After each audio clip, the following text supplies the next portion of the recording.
Assalamualaikum warahmatullahi wabarakatuh. Di sini kami akan memaparkan hasil dari diskusi kelompok kami mengenai Parkinson's disease.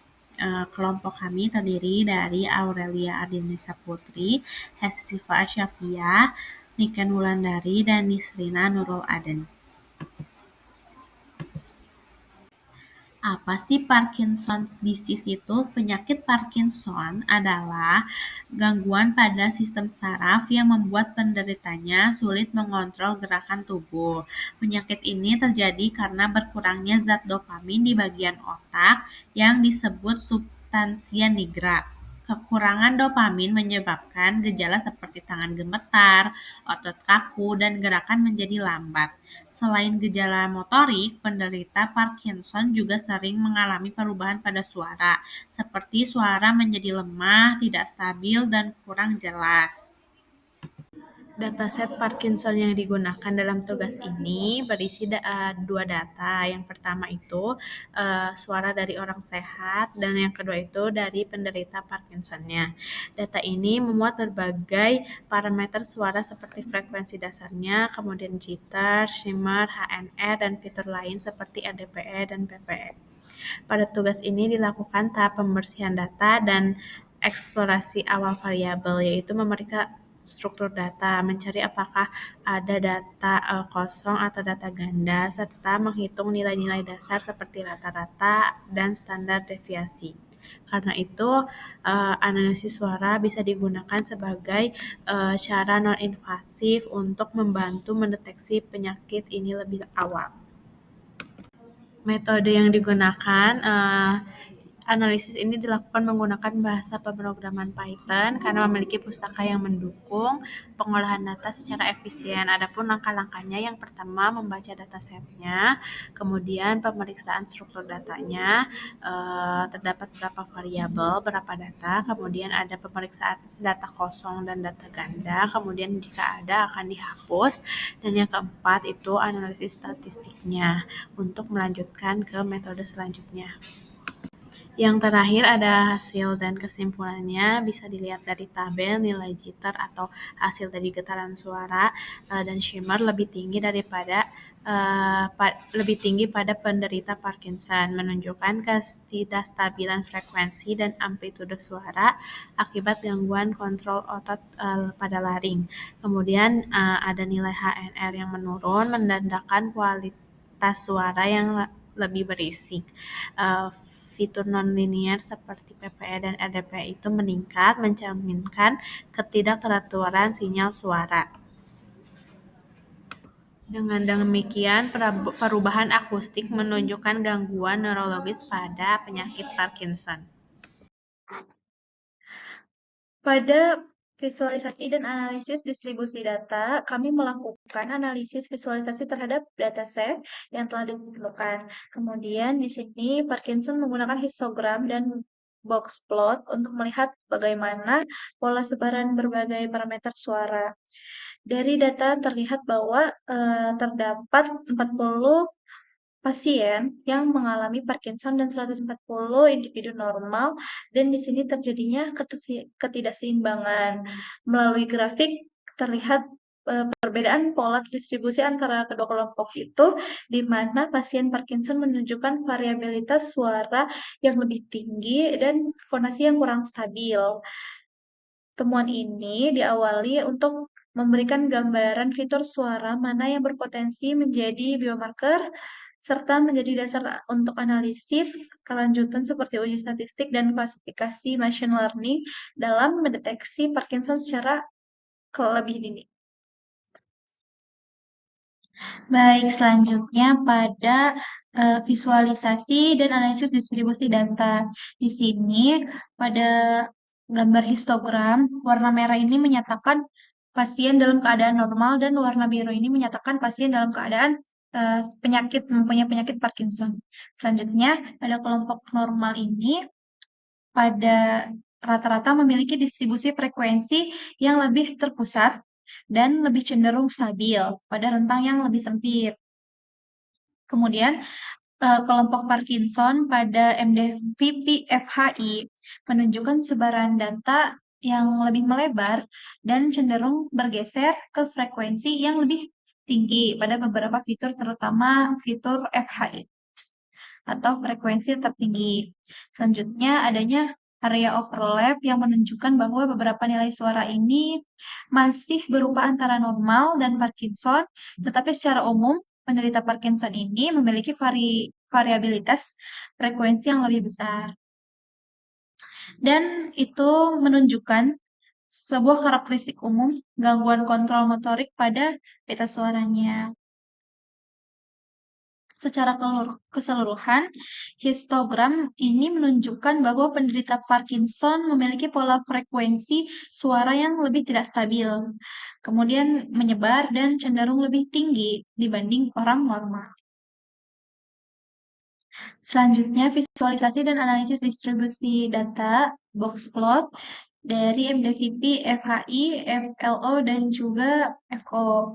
Nah, pada box plot ini menampilkan ringkasan statistik datanya dan terdapat median, kuartil atau IKIR, IKR, dan nilai umum maksimum dan outlier-nya. Kemudian pada box plot ini fokus pada penyebaran data secara singkat per kelompok, yaitu normal vs Parkinson. Lalu di boxplot ini tuh menunjukkan perbandingan statistik pokok juga antara normal dan Parkinson. Kemudian dapat dilihat pada Parkinson, IKR-nya itu memiliki rentan yang lebih besar, median sering berbeda, dan outlier-nya banyak. Kemudian pada normal, rentangnya lebih sempit, stabil, hampir tanpa outlier. Kesimpulannya adalah pada box plot ini menjelaskan ringkasan statistik dan perbandingan kelompok secara terstruktur.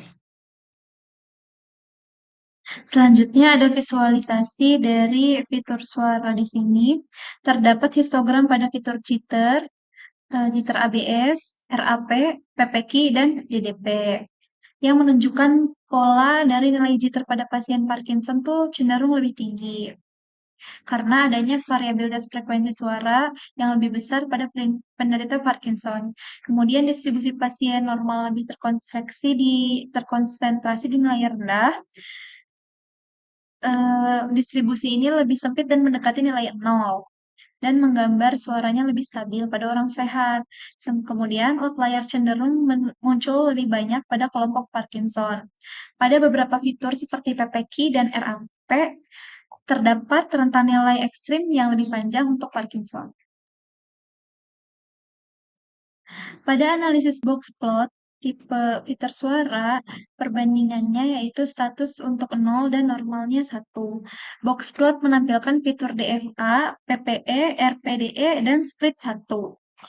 Nah, di sini DFA, RPDE, PPE cenderung lebih tinggi pada pasien Parkinson yang mempunyai median dan kuartil pada satu-satunya itu lebih tinggi, menunjukkan kompleksitas dan ketidakstabilan suara meningkat.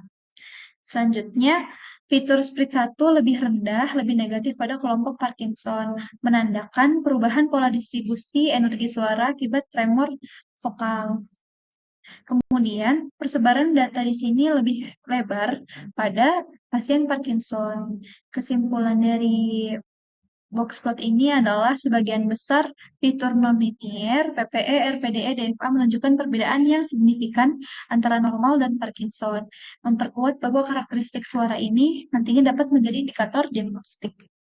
Selanjutnya, terdapat analisis hubungan antar variabel utama pada Parkinson dataset menggunakan pendekatan exploratory data analysis atau EDA, di mana di sini membandingkan dua variabel utama, yaitu MDVP-FO, fundamental frekuensi atau frekuensi dasar, dan MDVP-P, itu highest fundamental frequency, untuk menilai hubungan linear maupun non-linear antara frekuensi tertinggi dalam fonasi. Koefisien korelasi Pearson dan Spearman ini dihitung untuk mengukur kekuatan serta arah hubungan antar variabel numerik. Korelasi Pearson digunakan untuk data distribusi normal, sedangkan Spearman ini ditetapkan pada data non-parametrik. Hasil analisis menunjukkan bahwa hubungan antara MDVP-FO dan MDVP-P bersifat positif, dengan nilai korelasi Pearson-nya ini sebesar 0,40, yaitu hubungannya itu linear sedang, dan Spearman itu sebesar 0,79, hubungan monotoniknya ini kuat. Nah, perbedaan nilai ini menghasilkan atau mengindikasikan bahwa pada hubungan bersifat monotonik tetapi tidak sepenuhnya linear, serta terdapat outlier yang memengaruhi koefisien Pearson. Selanjutnya, terdapat scatter plot yang menunjukkan bahwa meskipun MDVP-FO ini dan MDVP memiliki hubungan positif, tetapi terdapat variabilitas yang signifikan, terutama dengan adanya pencilan di mana MDVP mencapai nilai ekstrim. Pita data utama menunjukkan hubungan yang cukup linear, tetapi adanya pencilan menunjukkan bahwa distribusi data tidak sederhana dan mungkin dipengaruhi oleh faktor lain atau merupakan subjek dengan kondisi tertentu. Misalnya dalam konteks analisis suara untuk penyakit seperti Parkinson, pencilan bisa menjadi indikasi penting. Pada hasil heatmap menunjukkan adanya kelompok fitur dengan korelasi tinggi, khususnya pada variabel jitter dan shimmer yang berkaitan erat dengan stabilitas frekuensi dan amplitude suara. Untuk fitur HNR, memperlihatkan korelasi negatif kuat terhadap kelompok, dapat menunjukkan bahwa adanya peningkatan ketidakstabilan suara sejalan dengan penurunan kualitas harmoniknya. Heatmap korelasi ini menunjukkan hubungan linear antara berbagai fitur suara. Nilai korelasinya berkisar dari minus 1,0, yaitu korelasi negatif sempurna, diwakili oleh warna biru tua, hingga plus 1,0, yaitu korelasi positif sempurna, diwakili oleh warna merah tua, dan 0,0, yaitu tidak ada korelasi, dan diwakili oleh warna putih atau warna abu-abu. Hasil EDA menunjukkan bahwa sejumlah parameter akustik seperti jitter, shimmer, dan HNR memiliki korelasi yang signifikan dengan tingkat keparahan pada penyakit Parkinson. Nilai korelasi yang didapatkan yaitu kuat pada kelompok fitur suara ini untuk mendukung hipotesis bahwa ketidakstabilan fonasi merupakan indikator penting dari disfungsi motorik pada pasien Parkinson. Temuan ini dapat menegaskan bahwa adanya potensi penggunaan parameter suara sebagai indikator kuantitatif dalam mendeteksi dini dan memantau perkembangan penyakit Parkinson. Nah, selanjutnya di sini kita akan menganalisis outlier dan juga normalitas pada Parkinson Disease Dataset untuk interpretasi awal hasil biomedis. Nah, jadi analisis seperti outlier dan uji normalitas ini tuh sangat penting dilakukan sebelum melakukan pemodelan machine learning atau analisis statistik lanjutan. Nah, outlier tuh dapat mempengaruhi performa model, sedangkan uji normalitas menentukan pemilihan metode statistik parameter atau non-parametrik yang tepat.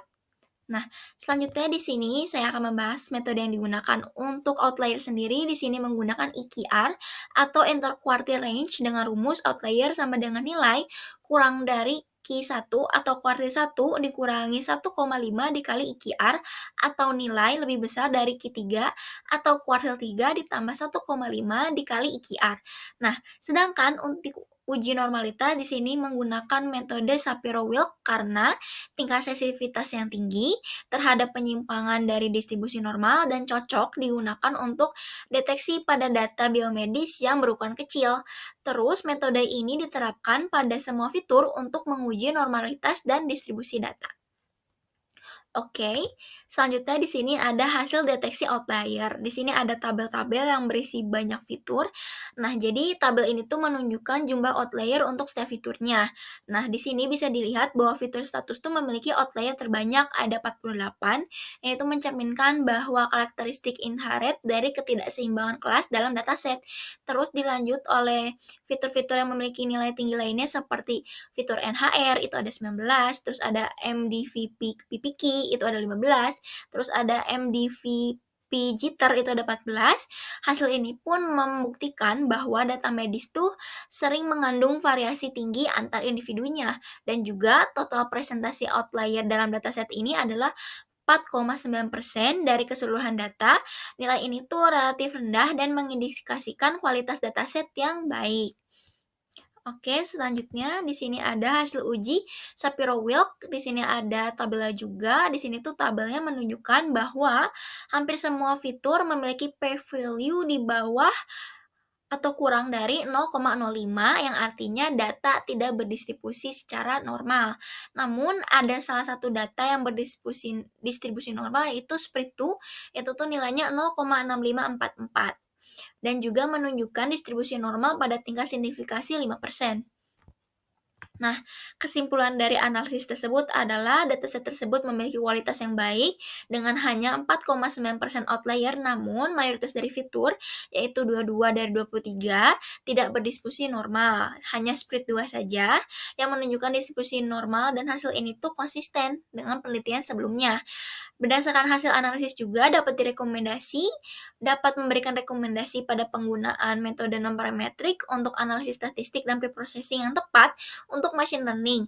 Penelitian selanjutnya bisa difokuskan pada transformasi data, terus ada feature selection, dan juga implementasi model klasifikasi robust yang tidak sensitif terhadap asumsi normalitas.